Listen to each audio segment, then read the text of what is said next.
निवेश की रखवाली तो हम करते ही हैं, लेकिन साथ ही आपको बताते हैं कि कैसे आपको अपना कर्ज भी चुकाना है। निवेश की रणनीति तो अपनानी ही होती है हर लक्ष्य के लिए, हर आर्थिक लक्ष्य के लिए, लेकिन जब आप उन आर्थिक लक्ष्यों को पूरा करने के लिए किसी भी तरह का कर्ज लेते हैं तो उस कर्ज की भरपाई ना करने पर बहुत साइड इफ़ेक्ट भी होता है जो आपकी आर्थिक ज़िंदगी पर इम्पैक्ट करता है, उस पर असर डालता है।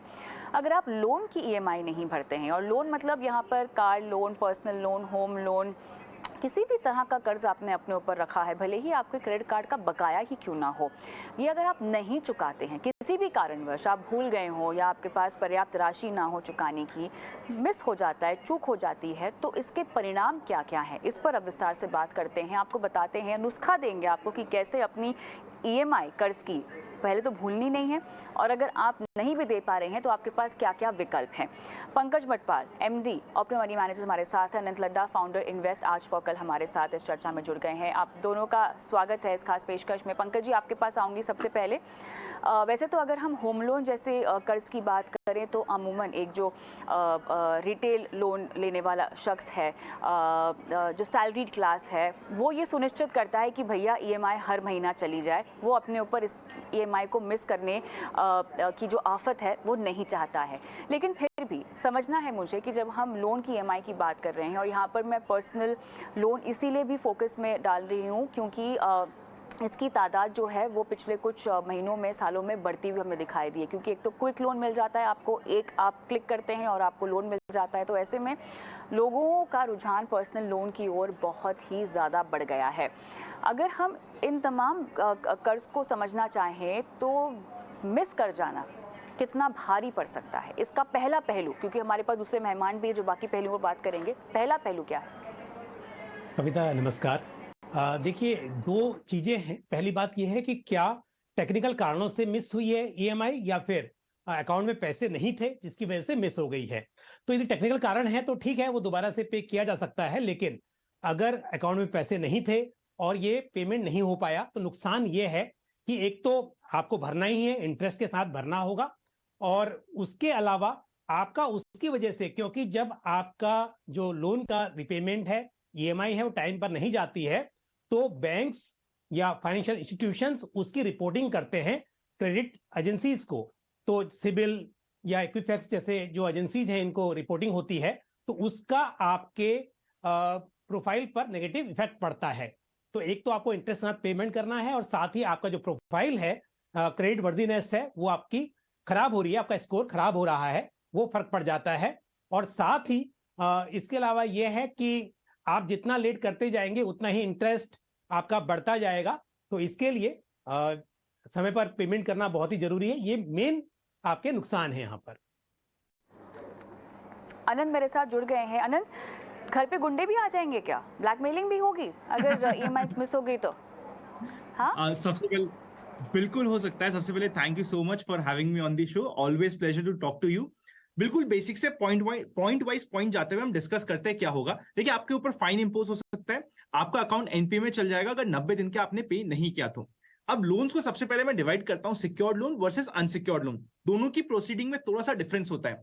सिक्योर्ड लोन, जैसे कि सपोज करते हैं आपने होम लोन ले रखा है जो सिक्योर्ड है, वहां पे अगर आपकी पहले मंथ की ईएमआई मिस हुई आपको नोटिस मिलेगा, सेकेंड मंथ की मिस हुई वापस से नोटिस मिलेगा, थर्ड मंथ की मिस हुई तो आप एज अ डिफॉल्टर और एक बड़े डिफॉल्टर के जैसे मार्क कर दिए जाओगे, आपके सिबिल स्कोर बहुत मेजरली इंपैक्ट हो जाएगा, फाइनल 60 डेज का नोटिस आ जाएगा, आपका जो घर है जो सिक्योरिटी पे था उसके ऑक्शन रिलेटेड चीजें पेपर में, आप न्यूज़पेपर में देख पाओगे रेगुलरली, और आपका जो होम है वो सरफासी एक्ट सन 2002 के तहत ऑक्शन में चले जाएगा और वो प्रोसेस होगा।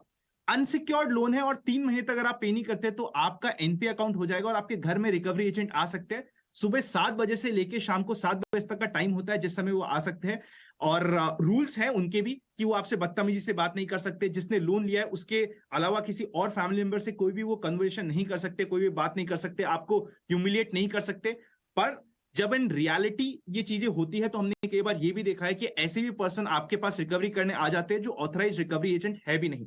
रियलिटी अलग होता है, रूल अलग होता है, तो हमें रियलिटी को भी ध्यान में रखते हुए, स्पेशली अगर आपने पर्सनल लोन लिया है जो अनसिक्योर्ड है, चाहे वो क्रेडिट कार्ड का लोन हो, पर्सनल लोन हो, या बिना सिक्योरिटी का कोई भी लोन हो, तो उसके केस में आपके पास रिकवरी एजेंट भी आ सकता है जैसा आपने कहा, और परेशान भी होंगे आप। तो बेटर यही होता है कि ज्यादा दिक्कत में नहीं आए।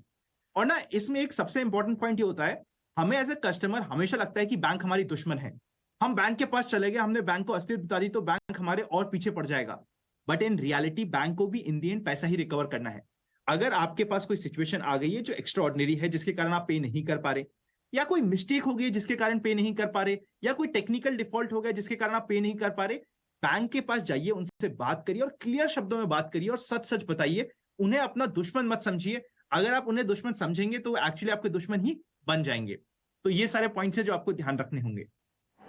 तो पंकज जी, मान लीजिए कि पंकज जी, मान लेते हैं कि आप बैंक के पास जाना चाहते हैं और किसी भी तरह का कोई बीच का रास्ता निकलना हो, तो किस तरह से अपनी बात सामने रखें? क्योंकि ये हम ज़्यादा जो बड़े लोन हैं उसके संदर्भ में समझना चाहते हैं। होम लोन हो गया, कार लोन हो गया, और अगर आपने बहुत ज़्यादा बड़ा पर्सनल लोन ले रखा है और किसी भी तरह की फाइनेंशियल इरेगुलरिटी आ गई है भरने में, तो बातचीत कैसे की जाए? कैसे आपको ये समझ में आए कि कहीं ना कहीं आपका जो मामला है वो सुलझता हुआ दिखाई दे रहा है? क्योंकि इम्पैक्ट तो आप लोगों ने बता दिए कि आपके क्रेडिट स्कोर पर इम्पैक्ट होगा, हालांकि इसके ऊपर आगे चलकर भी हम चर्चा करेंगे कि कितना इम्पैक्ट हो सकता है और ये कब सुधरता भी है।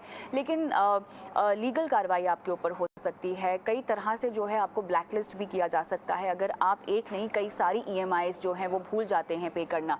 बातचीत कैसे की जाए पंकज जी? यहाँ पर भी तो स्मार्ट होना पड़ेगा ना थोड़ा।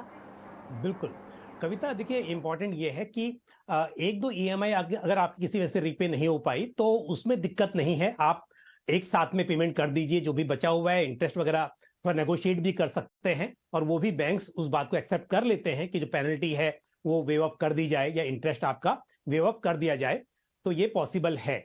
लेकिन यदि आप हैबिचुअल डिफॉल्टर हैं, आप नहीं पे कर पा रहे हैं, और या फिर मजबूरी है किसी वजह से, कई बार ऐसा भी होता है कि किसी का जॉब चला गया और जिसकी वजह से वो रीपे नहीं कर पा रहा है, तो इस केस में यदि बैंक से बात की जाए तो रिस्ट्रक्चरिंग की जा सकती है।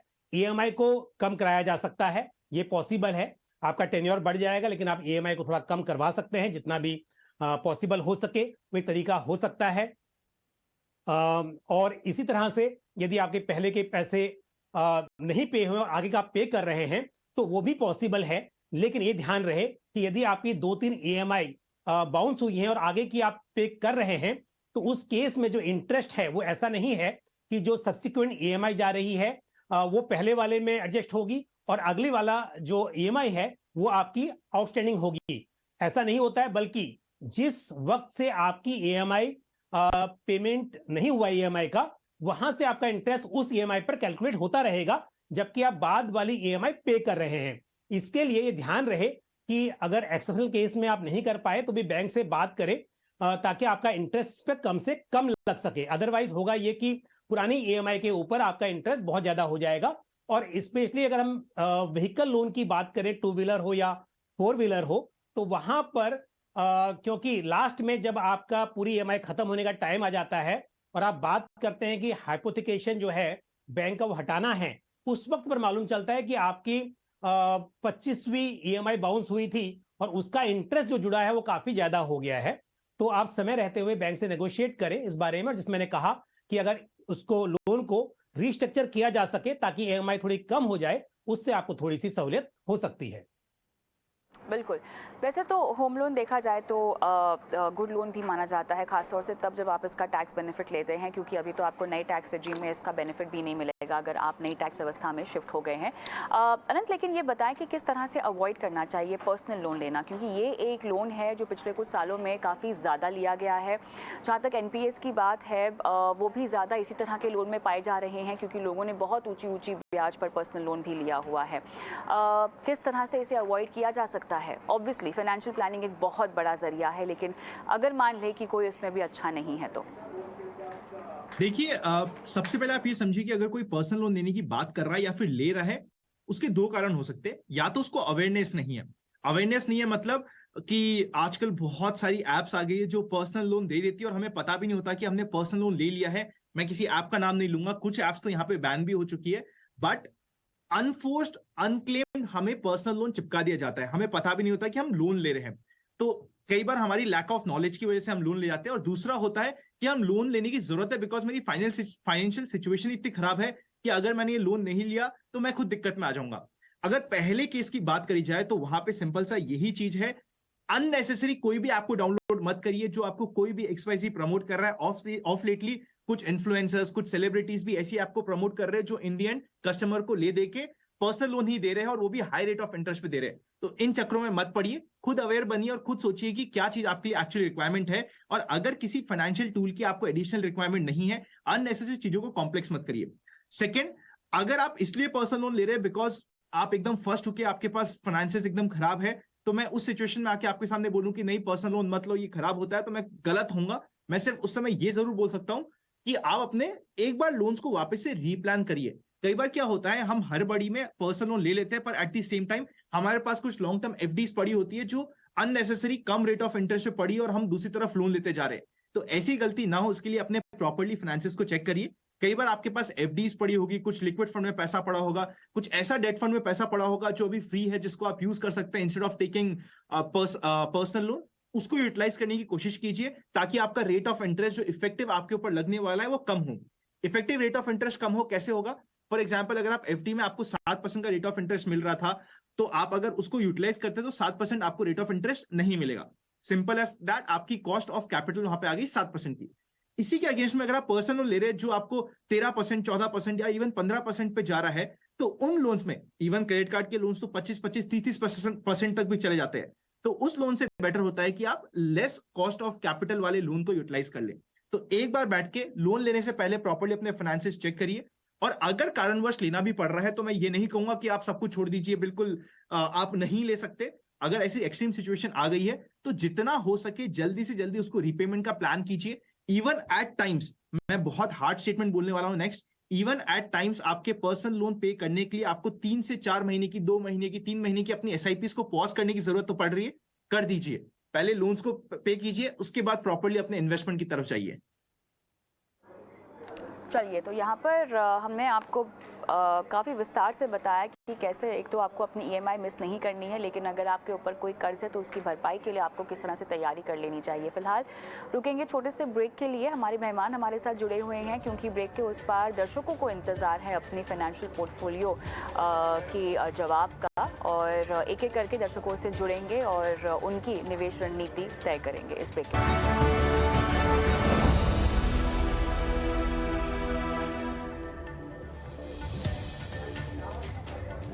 Welcome back. आप देख रहे हैं बनो अपना फाइनेंस मिनिस्टर। मैं हूं आपके साथ कविता थपलियाल, और वो वक्त जहां पर हम दर्शकों को शो में शामिल करते हैं, एक एक करके उनके सवालों के जवाब देते हैं।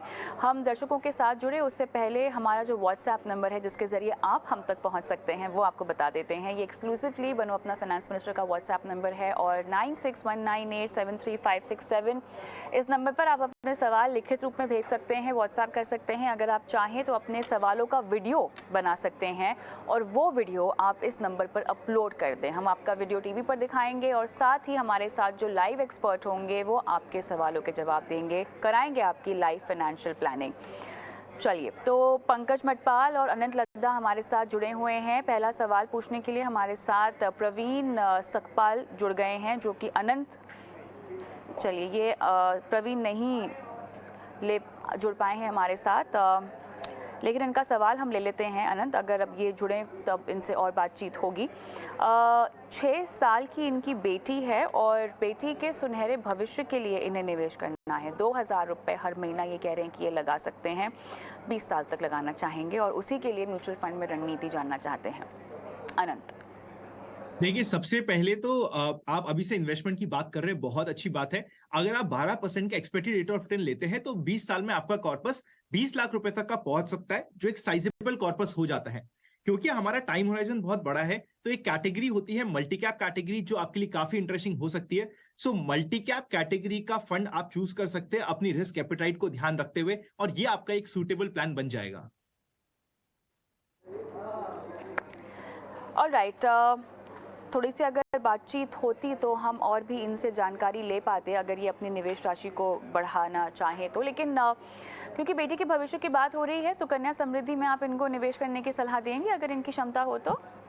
आपने बस मेरी मुंह से मेरी शब्द छीन लिए। मैं यही बोलने वाला था कि नेक्स्ट पॉइंट में कि सुकन्या समृद्धि स्कीम भी आपके लिए बहुत इंटरेस्टिंग इन्वेस्टमेंट ऑप्शन होता है, स्पेशली अगर आप टैक्स का डिडक्शन भी लेते हैं तो वो भी आपको एक्सप्लोर करना चाहिए साथ ही साथ, और आप उसे अपना एज डेट का कंपोनेंट मानते हुए उसमें निवेश कर सकते हैं। चलिए, तो प्रवीण के लिए ये सलाह। आगे बढ़ते हैं। पंकज जी के लिए सवाल पूछने के लिए हमारे साथ फोन लाइन पे जितेंद्र कुमार सिंह भी जुड़ गए हैं। नमस्कार सर, कहाँ से बोल रहे हैं? नमस्कार मैडम, मैं समस्तीपुर बिहार से बोल रहा हूँ। बहुत अच्छा लगा आपने अपना सवाल हमें भेजा सर। बताइए, वैसे तो सवाल हमारे पास है, तो मुझे ये बताइए, आप इक्विटी के लॉन्ग टर्म कैपिटल गेन्स की बात कर रहे हैं ना? जैसे तो अब सब कुछ एक ही है। नहीं, मेरा सवाल वो डेट फंड के YTM से रिगार्डिंग था। अच्छा, चलिए ठीक है। तो कौन सा डेट फंड है आपका? नहीं, मेरा प्रश्न था कि मैक्सिमम डेट फंड का YTM फरवरी के अपेक्षा मार्च में कम हो गया है। अच्छा, तो आपने निवेश करना है सर? तो आपने निवेश करने की मंशा रखी हुई है? निवेश करते रहते हैं बराबर, तो करते रहते हैं। अभी मौजूदा किस डेट फंड में है सर? हम वो टारगेट फंड में है, टारगेट म्यूचुअल फंड। ठीक है, चलिए, टारगेट मैच्योरिटी फंड में लॉन्ग टर्म में है जी। बिल्कुल। चलिए, पंकज जी, बहुत अच्छा लगता है जब इस तरह के सवाल आते हैं, क्योंकि निवेशकों में कहीं ना कहीं निवेश विकल्प को लेकर एक जागरूकता आ रही है और इसीलिए वो सवाल भी पूछ रहे हैं। बताइए, टारगेट मैच्योरिटी फंड में कह रहे हैं कि ये निवेशित हैं, हालांकि इनको अपनी ड्यूरेशन नहीं पता कि क्या है फंड की ड्यूरेशन। देखिए, जब आप किसी टारगेट मैच्योरिटी फंड या किसी भी डेट फंड में इन्वेस्ट करते हैं तो जानते हैं कि उस फंड का जो निवेश है वो बॉन्ड्स में, डिबेंचर्स में, इस तरह से गवर्नमेंट सिक्योरिटीज में होता है।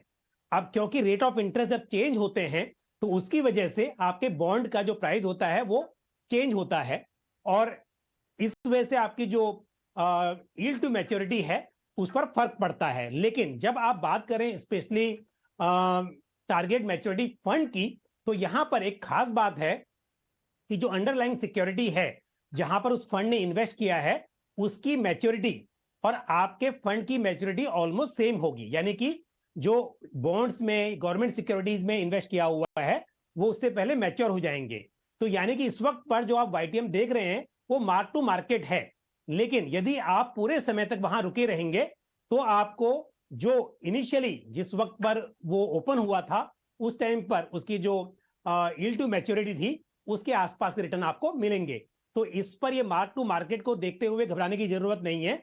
ये इंटरेस्ट रेट में बदलाव जब भी होता है तब उसका फर्क आपको दिखाई देता है, लेकिन आप पूरे समय तक उसकी मैच्योरिटी तक रुके रहिए, वहां पर इन्वेस्टेड रहिए, ताकि आपको ठीक ठाक रिटर्न जैसे प्रॉमिस या जैसे शुरुआत में देखने को मिल रहे थे वही यील्ड टू मैच्योरिटी आपको मिल पाएगी।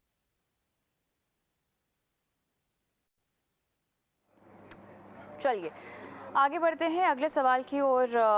हम रुख करते हैं चेन्नई से। अलगड़ा सामी साहब का सवाल मैं लूँगी। अनंत, आपके लिए है। 3 फंड्स हैं इनके पास। SBI का डिविडेंड यील्ड फंड है, SBI का मिड कैप है और SBI का ही स्मॉल कैप है। बताएं, अब इन्हें लार्ज कैप में अपनी SIP शुरू करनी है। देखिए, अगर आप लार्ज कैप में SIP शुरू करना चाहते हैं तो एक्टिव लार्ज कैप की जगह, बिकॉज आपके पास एक्टिव फंड्स का एक्सपोजर एक अच्छा ऑलरेडी है, आप एक पैसिव फंड भी ले सकते हैं जिसको हम कहते हैं Nifty equal weight passive fund. इस फंड में क्या होता है, जो निफ्टी 50 के 50 स्टॉक्स होते हैं उन 50 के 50 स्टॉक में इक्वली आप इन्वेस्ट कर देते हैं। तो ये काफी इंटरेस्टिंग विकल्प हो सकता है जब हम लार्ज कैप में इन्वेस्ट करने की बात कर रहे हैं। आपके पास एक्टिव फंड्स भी अवेलेबल है निवेश करने के लिए, बट बिकॉज इन्होंने ऑलरेडी एक्टिव फंड्स का एक अच्छा पोर्टफोलियो बना रखा है और ऑलरेडी एक्टिव फंड्स में इन्वेस्ट कर रहे हैं, इनके पोर्टफोलियो को थोड़ा सा फ्लेवर मिल जाएगा, डाइवर्सिफिकेशन मिल जाएगा और कोई भी एक्स्ट्रा रिस्क नहीं होगी as compare to market risk. देखिए, मार्केट रिस्क जो रहती है इंडेक्स की वो आपके पास रहेगी, कोई भी इवेंचुअली एक्स्ट्रा रिस्क कम हो जाती है जब भी आप इंडेक्स में इन्वेस्ट करते हैं। तो Nifty 50 equal weight index fund आप चूज कर सकते हैं, किसी भी फंड हाउस का ले सकते हैं जो आपको पसंद हो फंड हाउस का नाम, उससे इतना ज्यादा फर्क पड़ेगा नहीं, पर कैटेगरी ऑफ द फंड आपके लिए काफी इंपॉर्टेंट हो जाएगी। मेरे साथ अलगर सामी साहब फोन लाइन पे जुड़ भी गए हैं। सर धन्यवाद, अपना सवाल आपने हमें भेजा है।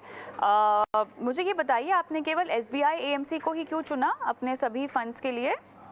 थोड़ा डिस्टर्ब हो रहा है, आप मेरा आवाज सुनाई दे रहा है? बिल्कुल, आपकी हेलो? आवाज़ मुझे आ रही है सर। जी जी, हाँ जी, बोलिए। मैं आपसे ये जानना चाह रही थी कि आपने SBI को क्यों चुना तमाम फंड्स के लिए? हेलो। चलिए पंकज जी, आप इनके सवाल का जवाब यहाँ पर दे सकते हैं जो मैंने पूछा है। SBI के तीनों फंड्स इन्होंने जो है अपने पोर्टफोलियो में डाले हैं, क्या ये बेहतर होगा कि इसमें से किसी और AMC में डाइवर्सिफाई कर जाएं? पंकज जी। बिल्कुल कविता, मेरा मानना है कि किसी भी इन्वेस्टर को अलग अलग फंड हाउसेस में निवेश करना चाहिए। उसकी वजह यह है, एक तो ऐसा नहीं होता है कि एक ही फंड हाउस के सारे फंड्स अच्छे होंगे, और दूसरी बात यह है कि आपको डिफरेंट फंड मैनेजर्स की इन्वेस्टमेंट स्टाइल का बेनिफिट मिलता है, क्योंकि हर फंड हाउस की एक फिलॉसफी होती है, एक इन्वेस्टमेंट स्टाइल होता है। तो यदि आप एक ही फंड हाउस में इन्वेस्ट करेंगे तो आपको वहां पर जो स्टाइल का डाइवर्सिफिकेशन है वो नहीं मिल पाएगा। तो सलाह यही होगी कि अलग अलग फंड हाउस में करना चाहिए। और जहां तक इनके पास जो स्कीम्स है उनकी हम बात करें तो वहां पर, क्योंकि SBI डिविडेंड यील्ड तो बिल्कुल नया फंड है, वहां इन्वेस्ट किया हुआ है, तो अभी वहां पे बने रहें। और बाकी स्कीम्स भी जो हैं समय के साथ, क्योंकि ऐसा कहना जब तक पता ना हो कि क्यों इन्वेस्ट किया था उन्होंने स्कीम में, तब तक बदलाव की सलाह देना मुश्किल होगा। लेकिन ये जरूर कहूंगा कि समय के साथ आपने पोर्टफोलियो में अगर ऐड कर रहे हैं कुछ भी, या फिर कभी आप इसमें से चेंज करना चाहें, तो एक फंड हाउस के बजाय दूसरे फंड हाउस में आप करें, ताकि आपका ये डाइवर्सिफिकेशन प्रॉपर हो जाए। चलिए पंकज जी, आप ही के लिए हमारे अगले दर्शक ब्रह्मदेव जी भी फोन लाइन पर हैं। सर नमस्कार। जी नमस्कार मैडम, कैसे मेरा हैं आप? सवाल था ना। हाँ ठीक जी। है, मेरा सवाल है मैडम कि हमको 35 साल में है, जी। उसमें मतलब 1 करोड़ रुपया चाहिए था। हाँ। तो कितना इन्वेस्ट करना होगा? अभी से हमको, मेरा 32 ईयर एज हो रहा है। सर कितनी क्षमता है निवेश करने की? मैक्सिमम कितना निवेश कर सकते हैं? नहीं, वो 35 साल में मतलब मैच्योरिटी हो जाए उतना, वो मेरा सवाल था, कितना इन्वेस्ट हाँ, करना तो होगा? आप उसके लिए हर महीना अगर हम आपको कहेंगे कुछ पैसे निकालिए, तो कितना कर पाएंगे निवेश? हम तो अभी 2 से 3 हजार रुपये करेंगे। 2 से 3 हजार से आप शुरुआत कर सकते हैं। चलिए ठीक है पंकज जी, 35 साल में ब्रह्मदेव जी क्या बन जाएंगे करोड़पति 1 से 2 हजार के निवेश से? ब्रह्मदेव जी, बिल्कुल आप करोड़पति तो बन सकते हैं अगर आप 1000 रुपए की बात कर रहे हैं। समय बहुत लंबा है आपके पास में, 35 साल का नजरिया है। तो यदि आप 1000 रुपीज पर मंथ से भी शुरुआत करें और उसे हर साल, क्योंकि बेशक इतने लंबे समय में आपकी इनकम भी बढ़ती रहेगी, तो यदि हम स्टेप अप मेथड ऑप्ट करते हैं कि हर साल अपने निवेश की राशि को 10% से बढ़ाते जाएं, और यहां पर अगर हम एज्यूम करें कि 12% की कंपाउंडेड एनुअल ग्रोथ आपको मिलती है इन्वेस्टमेंट पर, तो आप करोड़ रुपया इकट्ठा कर सकते हैं। लेकिन मैं एक बात जरूर कहूंगा कि 35 साल के बाद करोड़ रुपए की कीमत बहुत ही कम हो जाएगी। अगर मैं सच बोलूं तो आज के लगभग 10 लाख के आसपास, अगर 30 साल के बाद बात करें और 7% का हम इन्फ्लेशन यानी महंगाई दर लेकर चलें, तो होता है करीब 13 लाख रुपए जो आज के हैं। और अगर 35 साल के बाद की बात करें तो आज के लगभग 10 लाख के आसपास वो हो जाएंगे 1 करोड़। तो 10 लाख में मेरे हिसाब से जो भी आप लक्ष्य लेके चल रहे हैं, जिस रिटायरमेंट का हो या जिस वजह से, तो उसमें अब शायद वो पूरा नहीं होगा। तो सलाह ये है कि आप अपनी इन्वेस्टमेंट के जो अमाउंट है जितना ज्यादा हो सके, क्योंकि 1000 रुपए से पॉसिबल है, बट आपने भी कहा कि 2000 3000 तक कर सकते हैं, तो मैं यही कहूंगा 3000 रुपए से शुरुआत कीजिए, कोई प्रॉब्लम नहीं है। लेकिन साल दर साल उसको बढ़ाते जाइए। स्टेप अप मेथड ये होता है कि शुरुआत में आप तय कर लेते हैं कि हर साल कितने अमाउंट से या कितने % से आपके निवेश की राशि बढ़ेगी, तो ये और भी अच्छा है। और उसके अलावा समय समय पर जब भी आपकी इनकम ज्यादा बढ़ती है तब उसको ज्यादा बढ़ाते जाइए। लक्ष्य लीजिए कि 4-5 करोड़ रुपया इकट्ठा हो आपके पास 35 साल के बाद, ना सिर्फ 1 करोड़ रुपए। ऑलराइट, चलिए तो ये है रणनीति करोड़पति बनने की। हम आगे बढ़ेंगे। चिराग चोपड़ा का मैं सवाल लूंगी, ट्विटर के जरिए सवाल भेजा है इन्होंने। अनंत 30 साल के हैं और हर महीना 27,500 का निवेश ये कर रहे हैं। 7 फंड्स है, देखिए लिस्ट आपके पास होगी। 15 साल में इनको चाहिए 1.5 करोड़ रुपए, ये इनका लक्ष्य है। फंड्स के नाम मैं पढ़ देती हूँ दर्शकों के लिए। मिडर एसेट का इमर्जिंग ब्लू चिप है, क्वांट का फ्लेक्सी कैप है, क्वांट का ही स्मॉल कैप है, आईसीआईसीआई प्रू का निफ्टी 50 इंडेक्स है इनके पास, कोटक का इमर्जिंग इक्विटी है, पराग पारेख का फ्लेक्सी कैप है, कैनरा बैंक का ब्लू चिप फंड है और फिलहाल 27,500 की एसआईपी हर महीना इन 7 फंड्स में। बताएं अनंत।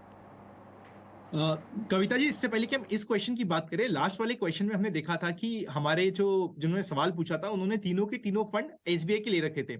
ऑफ लेटली जहां पे मैं ऐसा केस देख रहा हूं कि सारे के सारे फंड एक ही एमसी के हैं, वो यूजुअली बैंकिंग की तरफ से फोर्स किया हुआ कई बार हमें पोर्टफोलियो मिल रहा है, जहां पे हम एक बैंक के पास गए, उस बैंक ने हमें एक ही फंड के जो जल्दी से जल्दी हो सकते थे वो फंड्स लगा दिए।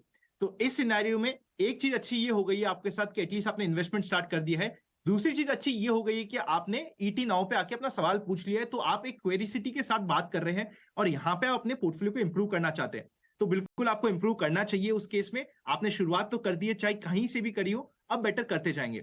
अगर हम इस सवाल की बात करें और इस सवाल के कंप्लीट कॉर्पस की बात करें, चिराग जी का जो कॉर्पस ये एम कर रहे हैं, ये अपने एम तक पहुंच जाएंगे 15 साल में। अगर ये 12% की एक्सपेक्टेड रेट ऑफ रिटर्न से ग्रो होता है इनका पैसा, तो 1.37 करोड़ तक ये पहुंच जाएंगे। इनके पोर्टफोलियो में देखिए, इक्विटी सिलेक्शन में एक बार साइड में रखता हूं और मान लेता हूं कि इन्होंने इक्विटी का सिलेक्शन अपने रिस्क एपेटाइट के अकॉर्डिंग किया है, एवरेज पोर्टफोलियो बना हुआ है। सबसे मेन ये है कि इनके पोर्टफोलियो में अभी तक डेट नहीं है, तो इनको सिर्फ इतना सा इंश्योर करना है, या तो ये एफडीज में इन्वेस्ट कर रहे हो। अगर ये एफडीज में इन्वेस्ट नहीं कर रहे हैं तो पोर्टफोलियो की स्टेबिलिटी के लिए इन्हें balance advantage as a category choose करनी पड़ेगी because of new taxation rule. देखिए, जब तक ये नए टैक्सेशन के रूल नहीं आए थे हमारे सामने, मुझे balance advantage as a category पसंद नहीं आती थी, पर बिकॉज अब डेट फंड का टैक्सेशन एफडी के टैक्सेशन जैसा हो जाएगा, तो डेट फंड की जो एज होती थी वो हट जाएगी। तो उसकी जगह हमें एक ऐसा फंड चाहिएगा जिसका मेजर इन्वेस्टमेंट या एक एटलीस्ट साइजेबल इन्वेस्टमेंट डेट में रहे, तो हमें balance advantage as a category यहाँ पे इंटरेस्टिंग हो सकती है। और बैलेंस एडवांटेज में होगा ये कि आपकी रिटर्न्स शायद कम हो जाए, पर जिस समय मार्केट की वॉलिटिलिटी होगी, मार्केट बुरे समय में होगा, उस समय ये फंड आपसे इंश्योर करेंगे कि आपके पोर्टफोलियो को थोड़ी स्टेबिलिटी मिल रही है और आप मार्केट को छोड़ के भाग नहीं रहे। रादर जो आपके सामने अपॉर्चुनिटी आ रही है उसमें मार्केट का भाग बन रहे हैं, इन्वेस्ट और कर पा रहे हैं।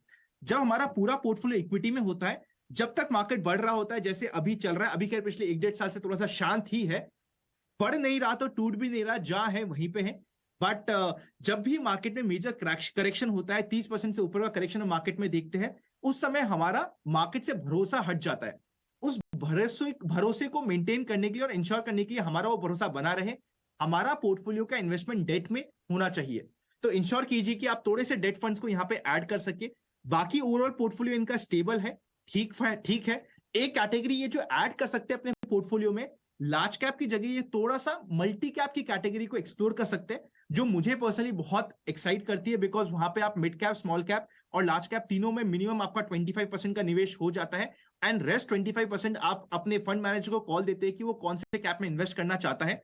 तो multi cap as a category आप यहाँ पे ऐड करने का प्लान कर सकते हैं। ओवरऑल पोर्टफोलियो स्टेबल है, मॉडरेट पोर्टफोलियो बना हुआ है। चलिए शो को आगे बढ़ाते हैं, रुक करते हैं निवेश के गुरु मंत्र की ओर।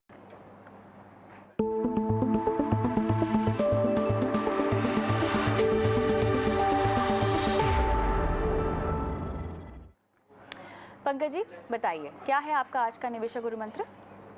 कविता, आजकल सिस्टमेटिक विड्रॉल प्लान यानी कि एसडब्ल्यूपी जो है वो काफी पॉपुलर हो रहा है, लेकिन यहां पर होता यह है कि जब आप एसडब्ल्यूपी सेटअप करते हैं और आप चाहते हैं कि आपको ज्यादा रिटर्न मिले, तो उसमें ऐसा नहीं कि सिर्फ प्रॉफिट निकलेगा, बल्कि आपका जो कैपिटल है उसमें से भी पैसा विड्रॉ हो सकता है। क्योंकि कई बार इन्वेस्टर एक्सपेक्ट करते हैं कि मुझे 1% हर महीना मिलता रहे, तो जो आपका डिस्ट्रीब्यूटर है या बैंक है शायद वो आपको सेट कर देगा आपके लिए इस तरह से कि हर महीने 1% आपको मिलता रहे। बट होगा ये कि अगर वो 1% हर महीना पैसा बढ़ेगा नहीं, तो आपका जो प्रिंसिपल अमाउंट है वो कम होता रहेगा। तो सलाह ये है कि एसडब्ल्यूपी एक बहुत ही अच्छा जरिया है कैश फ्लो मैनेज करने का, लेकिन ध्यान रखिए कि आप उसके ऊपर विड्रॉल जो है वो कम से कम करें, बहुत ज्यादा ना करें, ताकि समय के साथ आपका जो प्रिंसिपल है वो बढ़े। और अदरवाइज अगर ज्यादा करेंगे और जैसे मैंने कहा कि प्रिंसिपल अमाउंट विड्रॉ होता रहेगा, तो शायद बहुत लंबा समय वो चल ना सके और एक टाइम पर पूरी जो पूंजी है वो पूरी खत्म हो सकती है। तो बस इस बात का ध्यान रखें कि SWP करते समय जो अपना अमाउंट है वो 6%, 7% इस तरह के रेट से आप विड्रॉ करें। अनंत, क्या है आपका गुरु मंत्र आज का? देखिए आजकल क्या होता है, जब भी मैं ट्रैवल करता हूँ, कहीं मिलता हूँ लोगों से, तो ऑफ लेटली ट्रेंड बन गया है कि हम स्टॉक मार्केट में इन्वेस्ट कर रहे हैं, ट्रेड कर रहे हैं। ट्रेंड बन गया, बहुत अच्छी बात है, बट काफी सारे लोग बोलते हैं कि भैया स्टॉक मार्केट मेरी हॉबी है, तो मैं एज अ हॉबी चलते फिरते थोड़ा बहुत स्टॉक मार्केट में ट्रेड और इन्वेस्ट कर लेता हूँ। मैं आपको एक चीज बताता हूँ, जो हॉबी होती है वो आपसे पैसा मांगती है।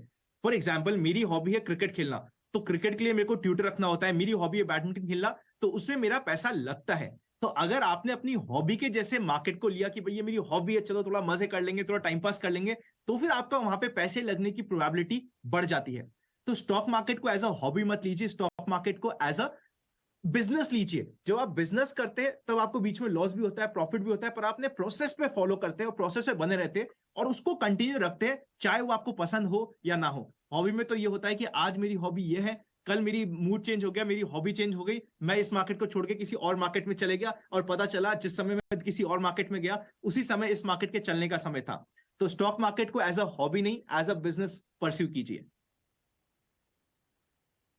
चलिए, तो ये है हमारे आज के एक्सपर्ट्स के निवेश के गुरु मंत्र। लेकिन एक सवाल जो मैं लेना चाहती हूँ पंकज जी आपके लिए है।